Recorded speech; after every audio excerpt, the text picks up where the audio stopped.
प्रेत भस्म भस्मीभूत अग्निये नमः। क्या बात है भानु, तुम इतने सवेरे सवेरे मेरे पास आए हो?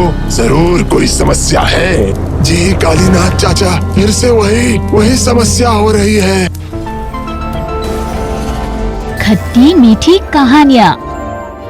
एक दिन अमित ध्यान से दस्तावेज पढ़ रहा है। आपका नाम यसीमुद्दीन शेख है? जी, मेरे पिताजी का नाम जमाल शेख है। आपकी कितनी जमीन है? जी 8 बीघा मेरे पिताजी के नाम पर ही थी। अब पिताजी की मृत्यु हो गई, इसलिए मैं अपने नाम पर करवाना चाहता हूँ। ठीक है, पिताजी का डेथ सर्टिफिकेट लाना पड़ेगा। उसे लाने से मैं आपकी जमीन आपके नाम पर कर दूंगा। ठीक है, मैं चलता हूँ बाबू, आपको नमस्कार। यसीमुद्दीन चला जाता है। अगला कौन है? ऑफिस के बिल्कुल कोने में हम देखते हैं कि एक लड़की चुपचाप बैठी हुई है। इस गांव में यंग पंचायत ऑफिसर अमित नए आए हैं। वो ईमानदारी से काम करते हैं। जमीन दर्जी का काम चल रहा है। गांव वाले एक एक करके जमीन दर्ज करने का काम कर रहे हैं। अमित खटिए पर लेटकर किताब पढ़ रहा है। भानु आकर एक टेबल पर खाना रखता है। खाना रख दिया है साहब। आज मैंने सिर्फ प्याज देकर मसूर की दाल और आलू पोस्ता बनाई है, मछली नहीं बनाई। भानु, मैं मछली के बिना चावल बिल्कुल भी नहीं खा सकता। अरे साहब, लेकिन आप तो कल ही आए हैं। मुझे सब सामान वगैरह सजाने के चक्कर में बाजार जाने का समय ही नहीं मिला। कल से मैं आपको बिना मछली के चावल बिल्कुल नहीं खाने दूंगा। अच्छा ठीक है। अमित खाने बैठ जाता है। 1-2 दिन बाद अमित रोज देखता है कि एक लड़की रोज दूर में बैठी रहती है। वो रोज आकर बैठी रहती है, लेकिन किसी से कुछ नहीं कहती। ऑफिस का कामकाज चलता रहता है।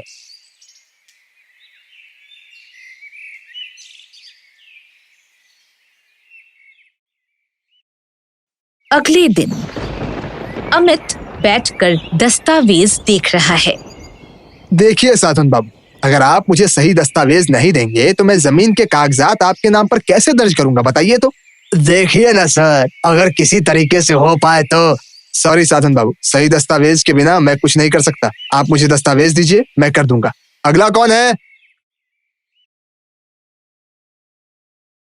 ऑफिस का समय खत्म हो जाता है, लेकिन फिर भी वो लड़की कुछ नहीं बोलती है। यह देखकर अमित उस लड़की के पास जाता है। आप रोज बैठी रहती हैं, क्यों? आप अपना काम किसी को क्यों नहीं बताती?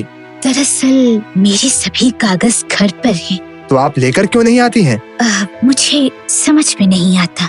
मुझे समझ में नहीं आता कि कौन सा कागज किस चीज का है। अच्छा समझा, ये मुश्किल तो हो ही सकती है। आपके घर में और कौन कौन है? दरअसल मेरे माता पिता दोनों की ही मृत्यु हो चुकी है। मैं अकेली रहती हूँ। और रिश्तेदार? नहीं है, और पड़ोस वाले भी कोई मदद नहीं करना चाहते। तो फिर क्या किया जा सकता है? पहले जो ऑफिसर थे उनसे मैंने कहा था मेरे घर चलने के लिए, ताकि वो कागज वगैरह समझ सकें, लेकिन वो मेरे घर नहीं गए। क्यों? उन्होंने कहा कि वो ऑफिस छोड़कर नहीं जा सकते और ऑफिस के समय में वो कहीं बाहर नहीं जा सकते। अब आप भी जाएंगे या नहीं, इसी डर से मैं आपसे ये चीज पूछ नहीं पा रही थी। ठीक है, ऑफिस छोड़कर जाना तो सच में संभव नहीं है। मैं ऑफिस के बाद आपके साथ आपके घर जाऊंगा। बहुत बहुत शुक्रिया। तो मैं आपका इंतजार करूंगी। बिल्कुल। अमित ऑफिस के अंदर चला जाता है। ऑफिस खत्म होते ही अमित उस लड़की के साथ चला जाता है। चलते चलते वो लोग एक जंगल के अंदर घुसने लगते हैं। लड़की आगे आगे चलती है, उसके पीछे अमित चलता है। अमित सोचने लगता है, बाप रे, इतनी जल्दी किस बात की है? शायद जल्दी से इसे सभी दस्तावेज के बारे में समझा देने से इसे शांति मिलेगी। अकेली रहती है इसलिए और ज्यादा चिंतित है। जरा धीरे चलिए, मैं शहर का लड़का हूँ, आप लोगों की तरह इतनी जल्दी नहीं चल सकता। माफ कीजिएगा। अच्छा, ये तो बहुत ही घना जंगल है। क्या आप यही रहती हैं? इस जंगल के खत्म होते ही वो वहाँ जो आपको रोशनी दिख रही है, मैं वही रहती हूँ। लड़की बात करते करते चलती रहती है। थोड़ा आगे बढ़ते ही एक पत्थर पर उसका पैर पड़ता है और वो लगभग गिरने की हालत में आ जाती है। उसी वक्त अमित उसे पकड़ लेता है। अरे आप क्या कर रही हैं? ऐसे बिना देखे कोई चलता है क्या? जी माफ कीजिए, दरअसल मैं अंधी हूँ, मुझे कुछ भी दिखाई नहीं देता। क्या? अरे मुझे माफ कर दीजिए, आई एम सॉरी।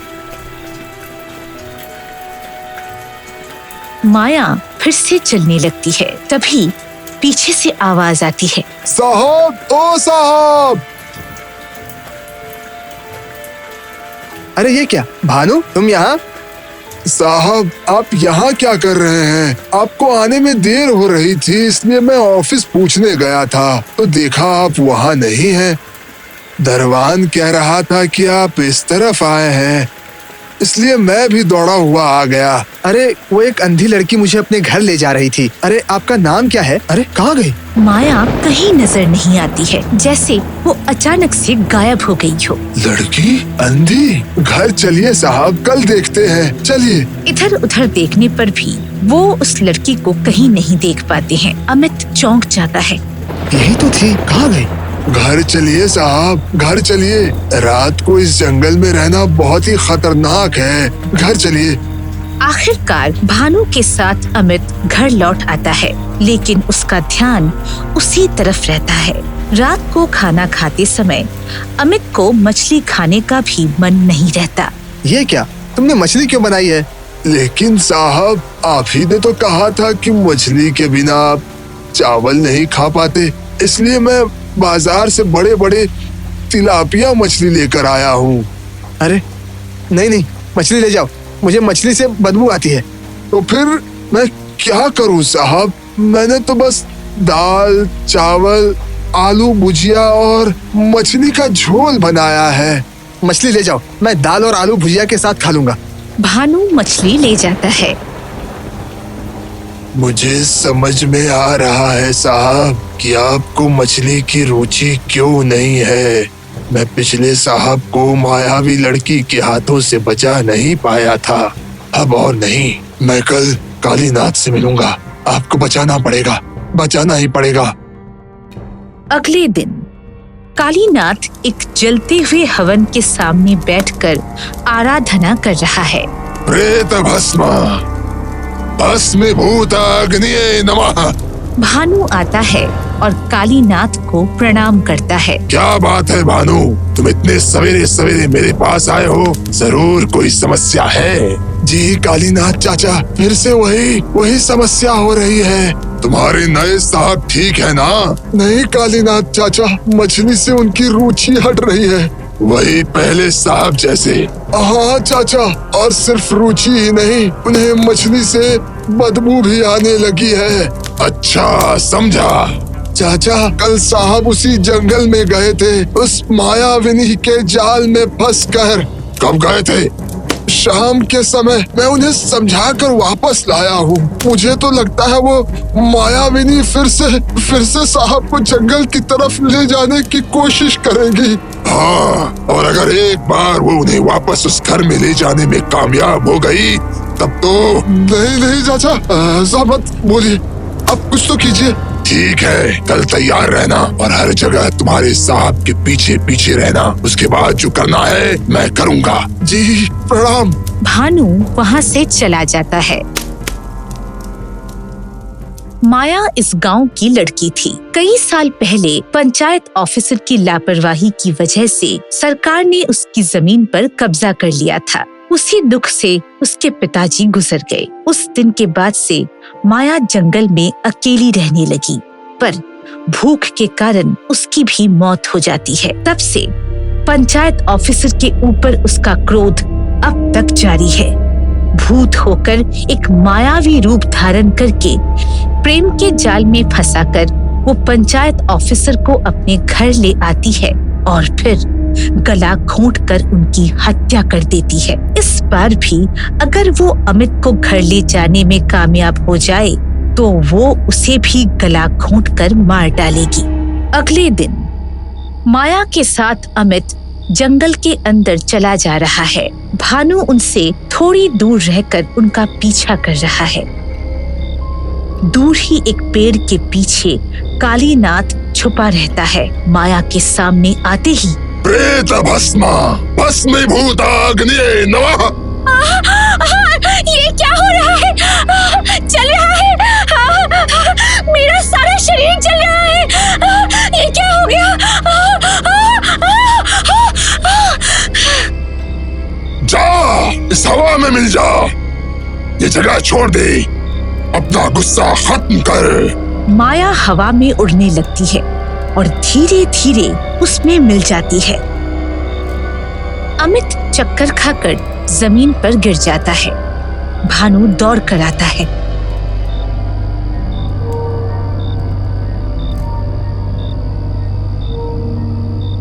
अब डरने की जरूरत नहीं है भानु, वो मायाविनी और कभी नहीं आएगी। तुम अपने नए साहब को घर ले जाकर गर्म दूध पिला देना, कल तक उन्हें होश आ जाएगा। अब मैं भी चलता हूँ। इन सभी भूतनियों का माया जाल काटने में बहुत सारी ऊर्जा खर्च हो जाती है। जा जा। कालीनाथ जंगल के अंदर से होते हुए चला जाता है। अगले दिन सुबह होने लगती है। पक्षियों की आवाज आती है। अमित बिस्तर पर सोया है और उसके पैर के सामने भानु बैठा है। अमित धीरे धीरे अपनी आंखें खोलता है पर उठ नहीं पाता। अरे ये क्या, मुझे इतनी कमजोरी क्यों हो रही है? मेरे पूरे शरीर में बहुत दर्द हो रहा है। आप मत उठिए साहब। आज कौन सा दिन है? रविवार है साहब, आप आराम कीजिए। मैं आपके लिए चाय बना कर लाता हूँ। मुझे क्या हुआ है भानु?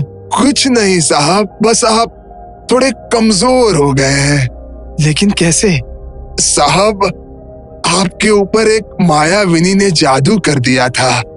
मायाविनी? हाँ साहब, वो आपके ऑफिस में आकर बैठी रहती थी, अंधी। असल में वो इंसान नहीं थी, पिशाचनी थी। कालीनाथ आता है। हाँ नए साहब, ये ठीक कह रहा है। वो आपको अपने घर ले जाना चाहती थी, उसके बाद आपका गला घोटकर आपको मार डालती। पिशाचनी? क्या इसीलिए लोग उसे देख नहीं पाते थे? लेकिन वो मुझे अपने घर क्यों ले जाना चाहती थी? किस कारण? पिछली बार भी इस लड़की ने आपके पहले वाले अफसर की भी इसी तरह हत्या की थी। हाँ, कोलकाता में मैंने इस मृत्यु के बारे में सुना था, लेकिन इस मृत्यु का कारण क्या है? वो बहुत लंबी कहानी है साहब। कालीनाथ उसे पूरी घटना बताता है और अमित की आंखों के सामने उस लड़की की छवि झलकने लगती है।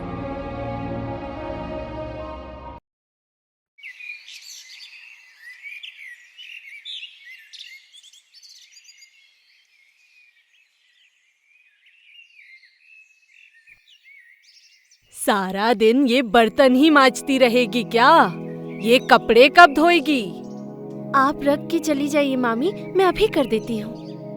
जल्दी जल्दी अपना हाथ चला। जवा ने अभी तक सुबह का नाश्ता नहीं किया। हाँ मामी, मैं अभी बना कर लाती हूँ। ऐसा ही हो, नहीं तो मेरी बेटी भूखी रह जाएगी।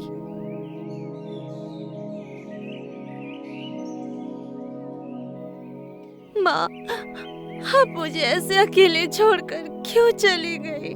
मुझे अपने साथ क्यों नहीं लेके गई माँ?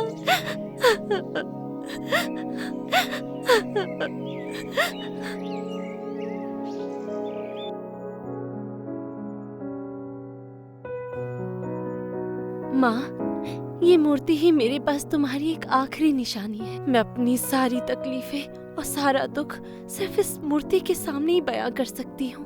मैं इस मूर्ति को अपने आप से कभी अलग नहीं होने दूंगी। ए लड़की, अगर तेरा ये गुड्डे गुड़ियों का खेल हो गया हो तो मेरी बात ध्यान से सुन। ये गुड़िया नहीं मामी, ये तो मेरे। ये तेरा जो कुछ भी हो, इससे मेरा कोई लेना देना नहीं। सुनो, आज शाम को जवा को लड़के वाले देखने आ रहे हैं। तुम उनके लिए गर्मा गर्म चप और गाजर का हलवा बना देना। ठीक है मामी। ध्यान रहे मुझे फिर से कहने की जरूरत ना पड़े। अब मैं जाती हूँ, बहुत काम पड़े हैं।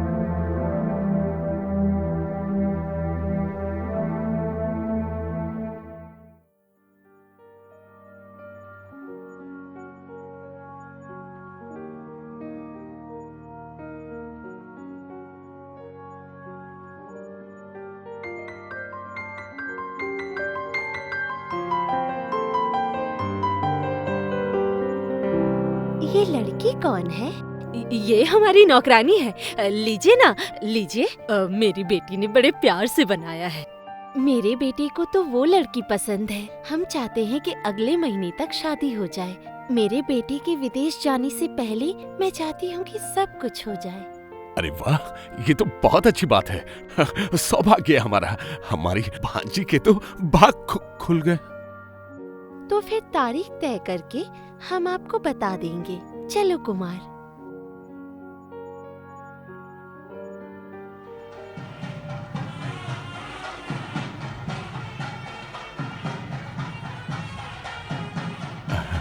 दूधो नहाओ, फूतो फलो।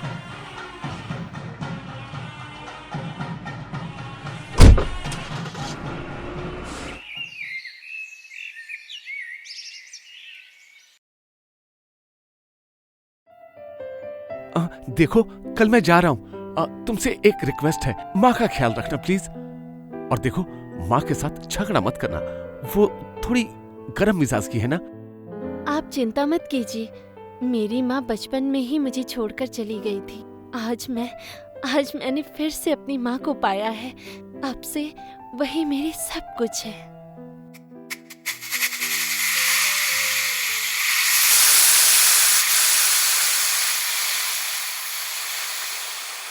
अरे, तुम्हें केले का फूल काटना आता है? दरअसल मैं ये सब कुछ नहीं कर पाती। सुनो नीता, मैंने अपने रसोइये को निकाल दिया है।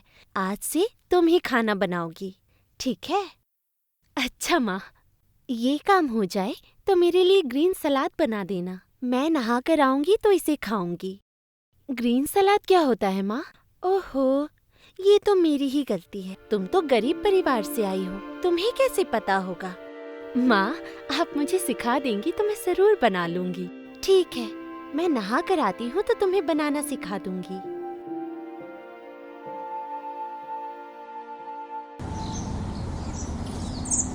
बीबी जी, कपड़े दे दीजिए। तुम्हें अब से आने की जरूरत नहीं है। मेरे कुमार की बहू आ गई है।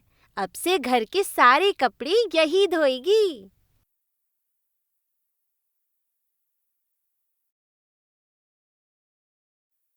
अरे, क्या बात है? आप अचानक? नीता से मिलने चला आया। इस तरह अचानक अपने बेटी के ससुराल आ जाना अच्छी बात नहीं होती। आपको नहीं पता? नहीं नहीं, ऐसी बात नहीं। वो क्या है कि बहुत दिनों से नहीं देखा था, और फिर मेरी तबीयत भी ठीक नहीं है। ये सब तबीयत का बहाना देने की जरूरत नहीं है। वो आपसे नहीं मिल सकती। जाइए यहाँ से।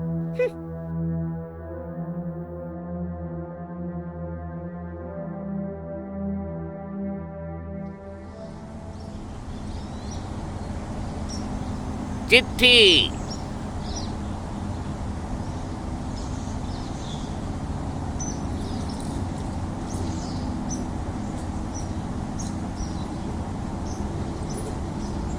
मामा ने मेरे लिए चिट्ठी भेजी है। मामा बीमार है, वो मुझसे मिलना चाहती है। मैं आज ही जाऊंगी। माँ,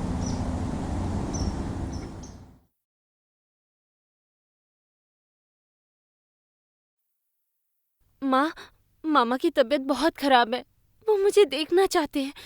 मैं मामा से मिलने जाऊंगी। नहीं, जब तक कुमार वापस नहीं आता तुम तब तक कहीं नहीं जा सकती। इस तरह बहाने बनाकर अपने मायके जाना नहीं चलेगा। माँ, शाम को मैं अपनी एक सहेली के घर जाऊंगी। तुम गाजर का हलवा बनाकर रखना, मैं लेकर जाऊंगी।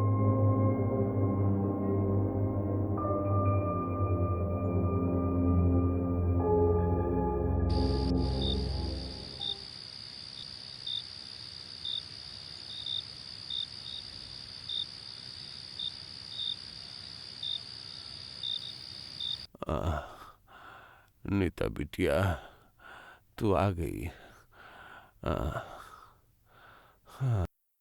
ये दिखावा बहुत हो गया, अब निकलो यहाँ से। अरे अरे, ऐसे क्यों बोलती हो? बेचारी को कम से कम आज रात के लिए तो रुक जाने दो। नहीं, बिल्कुल नहीं, अब निकल यहाँ से।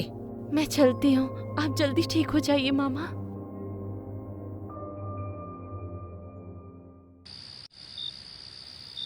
माँ, माँ दरवाजा खोलिए।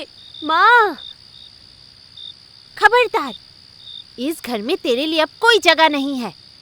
जिस तरह तू चोरों की तरह वहाँ गई थी, उसी तरह तू अब रास्ते में घूमती रहना। नहीं माँ, ऐसा मत कीजिए। चल निकल यहाँ से। माँ, माँ मुझे मेरी देवी दे दीजिए। माँ, माँ मुझे वो मूर्ति दे दीजिए।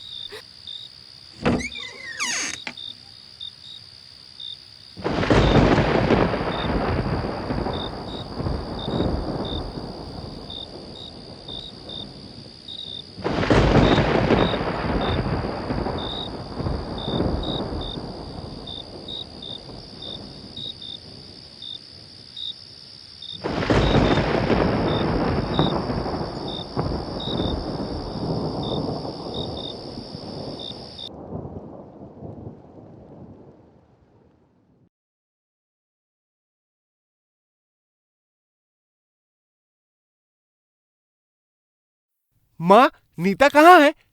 गरीब घर की लड़की से शादी करने पर जो होता है वही हुआ। गहने चुराकर भाग गई है। नहीं, ऐसा नहीं हो सकता। आप झूठ बोल रही हैं। नीता ऐसा काम नहीं कर सकती। मुझे बताइए, असलियत क्या है? मेरी भक्ति देखकर मैं प्रसन्न हुई। बोल, तुझे क्या चाहिए? मुझे कुछ नहीं चाहिए माँ, आप सिर्फ मेरे मामा को स्वस्थ कर दीजिए, स्वस्थ कर दीजिए। तेरी इस मनोकामना को मैं जरूर पूर्ण करूंगी, लेकिन मेरा अपमान करने की वजह से मैं तेरे ससुराल वालों का सर्वनाश कर दूंगी। तेरे इन आंसुओं में तेरा ससुराल नष्ट हो जाएगा। नहीं माँ, नहीं माँ, नहीं, ऐसा मत कीजिएगा माँ, ऐसा मत कीजिए। मैं अपनी बात से मुकर नहीं सकती।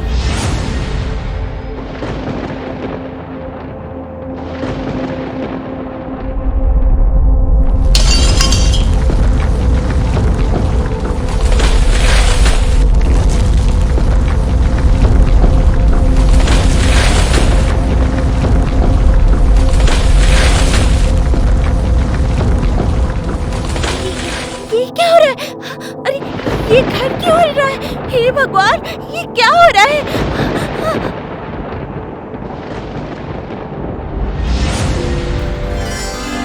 वापस ले आ नीता को, वो इस घर की लक्ष्मी है। वो वापस आ जाएगी तो सब कुछ ठीक हो जाएगा। कहाँ है वो? कहाँ है? जंगल में स्थित मेरे मंदिर में।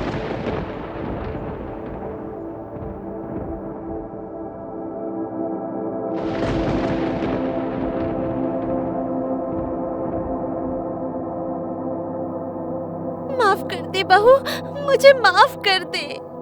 माँ, माँ इन्हें माफ कर दीजिए। माँ, इन्हें माफ कर दीजिए। मैं तुझसे प्रसन्न हूँ, इसीलिए इसे क्षमा करती हूँ। यदि आज के बाद किसी ने भी मेरी बेटी को फिर सताया तो मैं वापस फिर आऊंगी। ये कभी नहीं होगा माँ, ये कभी नहीं होगा, ऐसा कभी नहीं होगा।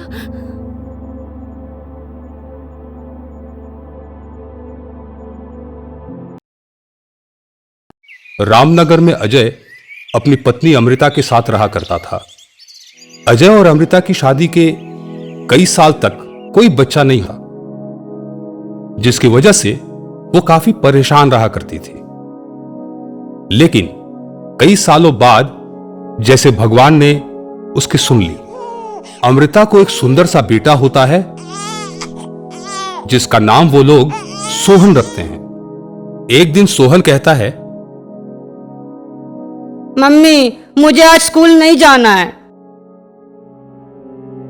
ठीक है, मत जाओ, और जब तक मन ना करे तब तक मत जाना, ठीक है? अमृता, इसको ऐसे बिगाड़ो मत, स्कूल जाना जरूरी है। अजी, ये मेरा बेटा है, जो इसकी मर्जी है ये वही करेगा। आप अपना काम करिए, आए बड़े मेरे बेटे को स्कूल भेजने वाले।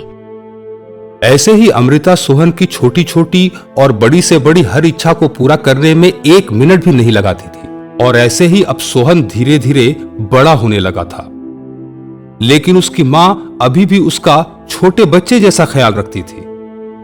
अब हर रोज अमृता चाय बना के सोहन के पास ले जाती, तब तो सोहन सोकर उठता था। इस पर अजय एक दिन कहता है, और बिगाड़ो अपने बेटे को, अभी भी वक्त है, इसको इसका काम खुद करने दो, अब वो बड़ा हो गया है। अजी, आप तो रहने ही दो, मैं तो इसकी शादी के बाद भी इसका काम ऐसे ही किया करूंगी। भाग्यवान, इतना प्यार अच्छा नहीं, ज्यादा मीठे में कीड़े बहुत जल्दी पड़ जाते हैं। अभी भी वक्त है, संभल जाओ, कहीं कोई तुम्हें आईना दिखाने वाली ना आ जाए। ऐसे ही अमृता सोहन के सारे काम बहुत मन से और बहुत प्यार से किया करती थी।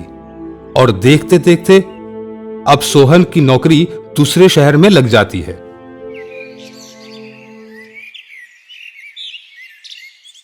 और वहां काम करते करते सोहन को एक लड़की पसंद आ जाती है, मीरा।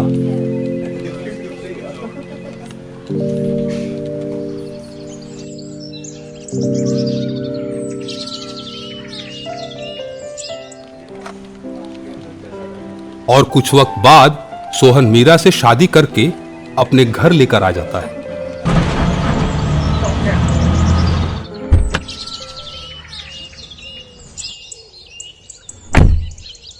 ये लो मीरा, आज से ये तुम्हारा घर है। अरे वाह बेटे, हमारी बहू तो बहुत सुंदर है। आओ बेटी, आओ। क्या खाक सुंदर है? मेरे बेटे के सामने भला कोई लड़की सुंदर लग सकती है? मेरे बेटे को नजर ना लगे। आ बेटा, अंदर आ। क्या तुम भी ना? मीरा शादी करके आ जाती है, लेकिन उस शादी से अमृता कुछ खास खुश नहीं थी, क्योंकि अब ज्यादा से ज्यादा वक्त सोहन मीरा के साथ ही रहा करता था। लेकिन अमृता भी कम न थी। एक दिन सोहन ऑफिस जाने के लिए तैयार हो रहा था कि तभी अमृता चाय लेकर उसके कमरे में आ गई। वहीं मीरा बैठी हुई थी। अरे माँ जी, आप चाय क्यों ले आई? मैं तो आ ही रही थी, मैं बना देती ना। मेरे बेटे को मेरे हाथ की चाय पसंद है। पता नहीं तुम्हारे हाथों की चाय उसको पसंद आती या नहीं, इसीलिए मैं ही बनाकर ले आई। अरे माँ, तुम भी ना? अच्छा ठीक है। इतना कहकर मीरा अलमारी में से सोहन के कपड़े निकालने लगी जो वो ऑफिस पहनकर जाएगा। ये देखकर अमृता ने कहा, अरे बहू, ये क्या कर रही हो? माँ जी, उनके लिए कपड़े निकाल रही हूँ जो आज वो ऑफिस पहन कर जाएंगे। अरे नहीं नहीं, मेरा बेटा ये सब नहीं पहनता है, वो तो मेरी पसंद के ही कपड़े पहनता है।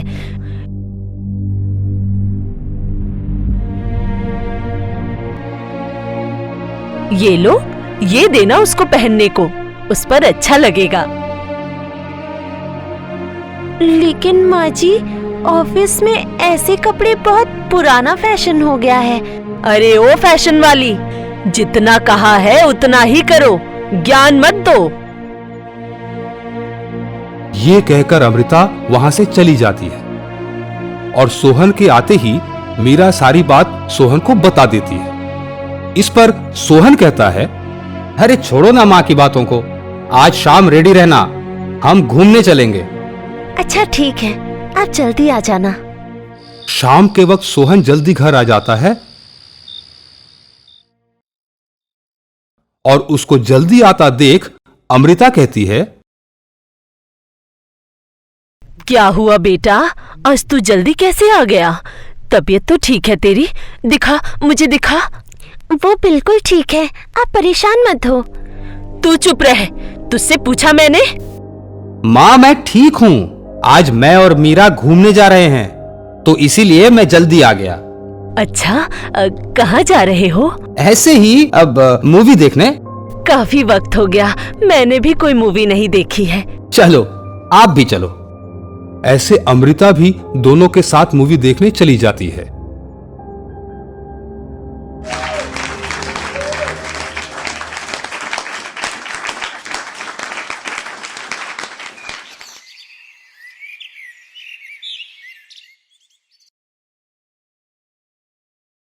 अब इस बात से मीरा काफी परेशान थी और ये सब अपनी मम्मी को फोन पर बताती है। तब उसकी मम्मी मीरा को एक आइडिया देती है और ये सब वो अपने ससुर को भी बता देती है। ठीक है बेटी, वैसे भी तुम्हारी सास को सबक सिखाना जरूरी है, वरना ऐसे वो समझने वाली नहीं है। जी पिताजी। अब अगले दिन से मीरा सुबह सुबह उठ चाय बनाकर सबसे पहले अपने ससुर को देने जाती है और ये देख अमृता कहती है, ये क्या कर रही हो? मैं पापा जी के लिए चाय लेकर आई हूँ। वो सिर्फ मेरे हाथ की चाय पीते हैं। जाओ, ले जाओ इसे। अरे नहीं नहीं बेटी, लाओ चाय दो। वैसे भी तुम इतने प्यार से जो बनाकर लाई हो। चाय देकर मीरा अजय को न्यूज़पेपर लाकर देती है और जब अजय बाहर जा रहा होता है तब कहती है, पापा जी, ये क्या पुराने जमाने के कपड़े पहनकर जा रहे हो? मैं आपको नए जमाने के कपड़े देती हूँ, अब वो पहनकर जाइए। ये क्या कह रही हो? उनकी उम्र में लोग ऐसे ही कपड़े पहनते हैं। क्या उम्र से तुम क्या कहना चाहती हो? मैं बूढ़ा हो गया हूं? लाओ बेटी, अपने नए जमाने के कपड़े दो, अब तो मैं वही पहन कर जाऊंगा। जिस तरह अजय मीरा के पसंद किए हुए कपड़े पहनकर मार्केट जाता है, ये सब देख अमृता को मीरा से नफरत सी हो जाती है। धीरे धीरे शाम हो जाती है। शाम के वक्त अजय और अमृता टहलने के लिए बाहर जा ही रहे थे कि तभी वहां मीरा आकर कहती है, पापा जी, घर का सारा काम हो गया, क्या मैं भी आप दोनों के साथ चलूं? क्यों जाना है? घर पर रहो, हमें कुछ जरूरी बात करनी है। वहां तुम्हारा कोई काम नहीं है। अरे चल बेटा, आजा। अजय अपने साथ मीरा को ले आता है और दोनों खूब बातें कर रहे होते हैं। ये देख अमृता से रहा नहीं जाता और वो मीरा से कहती है, तुम क्यों मेरी सौतन बनकर मेरे पति के साथ घूम रही हो? क्या चाहती हो तुम? मैं नहीं, आप मेरी सौतन बन चुकी हो। जो मुझे मेरे पति के लिए काम करना चाहिए वो आप करती हो। हम दोनों बाहर भी जाते हैं तो साथ चलने को कहती हो। मेरी सास ही मेरी सौतन बन बैठी है। मीरा की बात अमृता को समझ आ जाती है और वो मीरा से माफी मांगती। मुझे माफ कर दो बहू, बेटे के प्यार में मैं अंधी हो गई। मुझे भी माफ करना माँ जी, लेकिन और कोई तरीका नहीं था आपको समझाने का। इसके बाद मीरा और सोहन हंसी खुशी साथ रहने लग जाते हैं और अमृता भी अपनी गलती को समझकर खुद को बदल लेती है।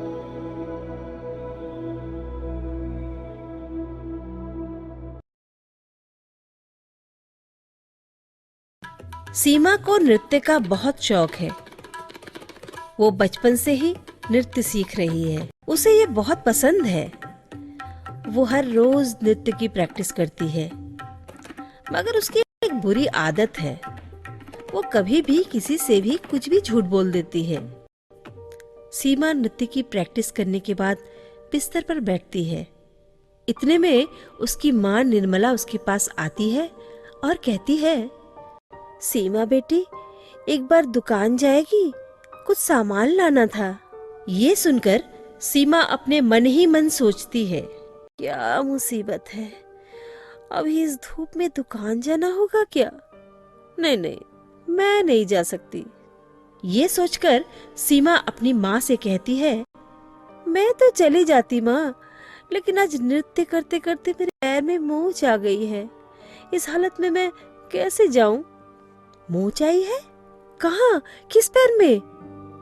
दाहिने पैर में। मर गई, बहुत दर्द हो रहा है। अरे अरे, मेरे बच्चे, ठीक है, तुझे दुकान जाने की कोई जरूरत नहीं है, मैं ही चली जाती हूँ, तू आराम कर। निर्मला चली जाती है। सीमा मन ही मन खुश होती है। ऐसे कुछ दिन बीत जाते हैं। सीमा का एक सपना है, शहर के सबसे बड़े डांस शो में वो भाग लेना चाहती है, मगर अभी तक उसे चांस नहीं मिला। इस साल भी वो ऑडिशन पे गई, पर पिछले बार की तरह इस बार भी वो रिजेक्ट हो गई। वो घर लौटकर रोने लगती है। तभी उसकी माँ उसके पास आकर कहती है, मत रो बेटी, इस बार नहीं हुआ तो क्या हुआ, अगली बार जरूर तुझे चांस मिल जाएगा, देखना। यही चीज तो हर साल सोचती हूँ माँ, लेकिन कुछ हो ही नहीं रहा है। होगा, मगर मैं तुझसे कुछ और बात करने आई हूँ। कौन सी बात माँ? तेरे लिए एक रिश्ता आया है, लड़के का नाम पुलक है। उन लोगों को तेरे नृत्य से कोई प्रॉब्लम नहीं है, वो लोग बहुत अच्छे हैं। सीमा राजी हो जाती है। कुछ ही दिनों बाद सीमा की शादी हो जाती है और वो ससुराल चली जाती है। एक दिन उसकी सास कावेरी उसके पास आती है और उससे कहती है, बहू, बहुत भूख लगी है, कुछ खाना बना दोगी? कल नहाते हुए मेरे हाथ में चोट आ गई है, मैं अभी कैसे खाना बना सकती हूँ? सीमा झूठ बोल देती है। चोट लग गई है? अच्छा, तो फिर ठीक है, मैं खुद ही बना लेती हूँ। कावेरी खाना बनाने चली जाती है। सीमा को झूठ बोलकर बहुत मजा आता है। कावेरी रसोई में जाकर खाना बनाने लगती है। इतने में वहाँ पुलक आ जाता है और अपनी माँ को खाना बनाते हुए देखता है। वो सीमा के पास जाता है और कहता है, माँ बूढ़ी हो गई हैं, घर के कामकाज में तुम थोड़ा हेल्प कर दोगी तो अच्छा होगा ना। थोड़ा खाना वाना बना दोगी तो माँ को थोड़ी मदद हो जाएगी। ये बोलकर पुलक वहाँ से चला जाता है।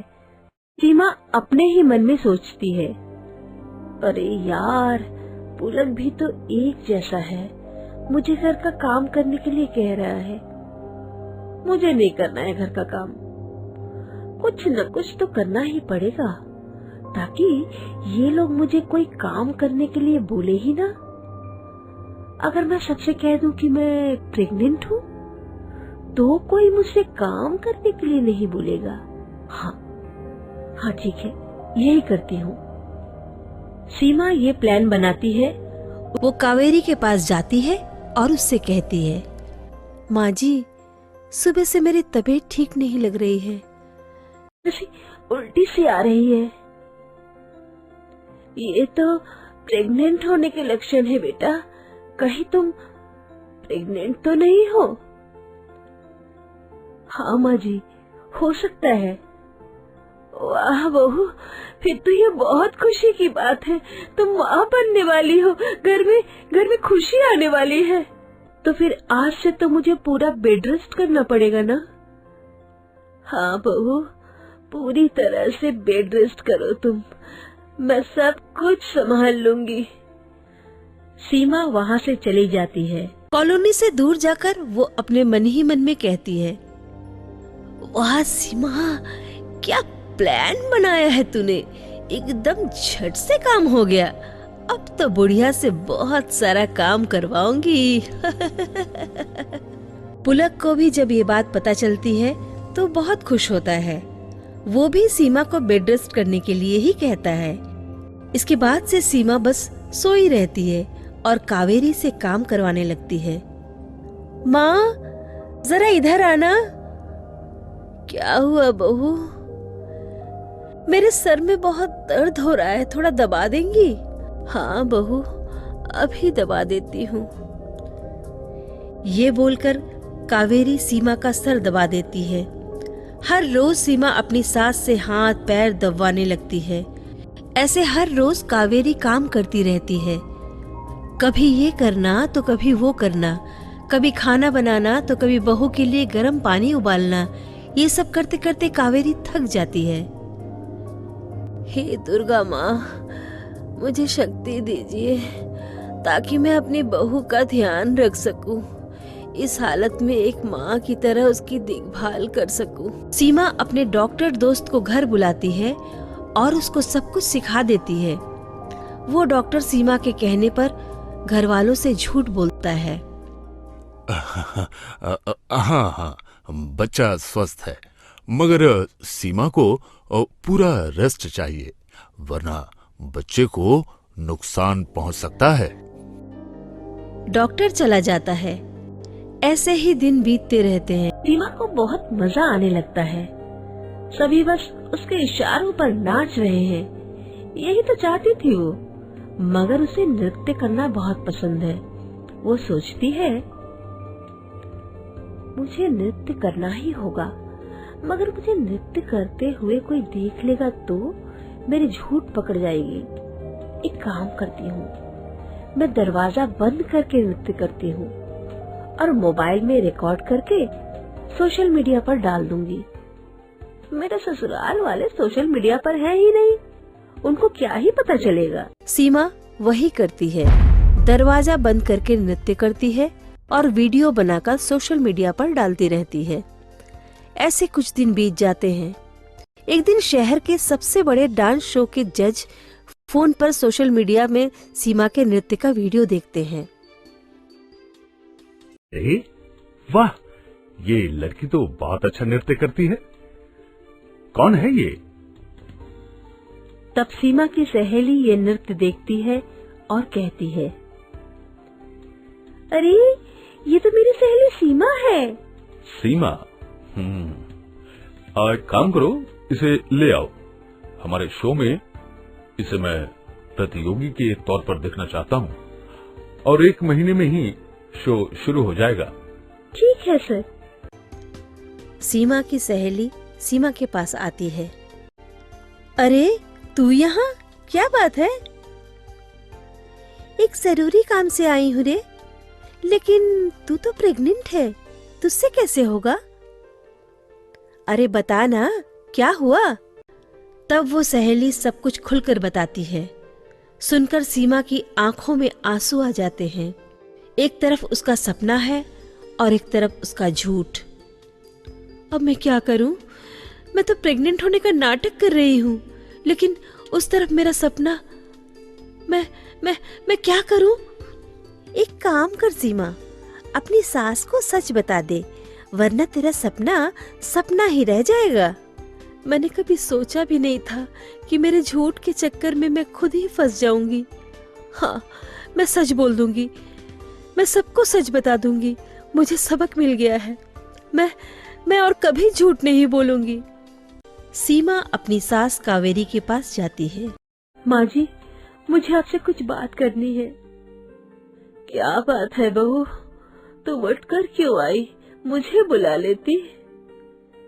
हे भगवान, इतनी अच्छी सास को इतना तकलीफ दिया मैंने। मतलब क्या कह रही हो बहू?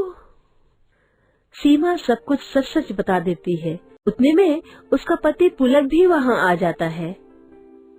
ये सारी बातें सुनकर पुलक कहता है, तुमने इतने दिनों तक प्रेग्नेंट होने का नाटक किया? तुमने हमारे इमोशन के साथ खिलवाड़ किया? सीमा रोते हुए कहती है, मुझसे गलती हो गई है, मैं कभी झूठ नहीं बोलूंगी। बहू, मुझे पता है कि तुम आजकल की लड़की हो, इसीलिए मैं तुमसे सारा काम करने के लिए नहीं कहती थी। बस मुझे थोड़ी मदद चाहिए थी। थोड़ा तुम करोगी, थोड़ा मैं करूंगी, ऐसे में ही तो सारा काम निपट जाता है ना। मैं सब कुछ समझ गई हूँ माँ। अब से मैं घर के काम में आपकी मदद करूंगी और कभी भी झूठ नहीं बोलूंगी। ठीक है बहू, मैंने तुम्हें माफ कर दिया। अब जाओ, अपना सपना पूरा करो। ये बोलकर कावेरी को गले से लगा लेती है। उसके बाद वो डांस शो में भाग लेती है और जीत जाती है। उसका सपना तय है और उसके साथ वो घर का काम भी करती है और कभी झूठ भी नहीं बोलती। सभी उससे बहुत खुश रहे हैं।